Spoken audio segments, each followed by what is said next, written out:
ஆளும் அரசும் இந்த ஒன்றிய அரசும் நம்மளை கண்டு பயந்துட்டாங்கன்னு எனக்கு நல்லாவே தெரியும்.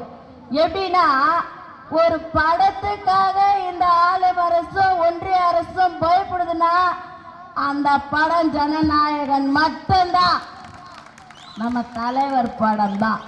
அவர் அழட்டிக்கவே இல்லை. நாமளாவது கொஞ்சம் வருத்தப்படுறோம், சங்கடப்படுறோம். அவர் அதெல்லாம் ஒன்றும் இல்லை. ஏன்னா எவ்வளோ பெரிய விஷயத்தெல்லாம் அவர் அப்படியே லெஃப்ட் ஹேண்டில் டீல் பண்ணிட்டு போகிறவர். நீ நதி போல ஓடிக்கொண்டிரு, வழியில் நல்லது வரும் கெட்டது வரும், ஒன்று தாண்ட முயற்சி செய், இல்லையா ஓதிக்கிட்டு போ அப்படின்னு சொல்லிட்டு என் தலைவர் அமைதியான முறையில் அமைதியை ஆயுதமாக கையில் எடுத்து அவர் நடந்து கொண்டிருக்கிறார். அந்த அமைதி நிச்சயம் வெல்லும். பேசிய வார்த்தையை விட பேசாத வார்த்தைக்கு மதிப்பு அதிகம். ஏன்னா அடுத்த கட்டம் என்ன ரியாக்ஷன் வருதுன்னு தெரியாம உங்க 2 பேருடைய தூக்கத்தை கலைச்சிட்டு அவர் கூலா உட்கார்ந்துருக்கிறாரு என் தளபதி. அவர் தான் தலைவர்.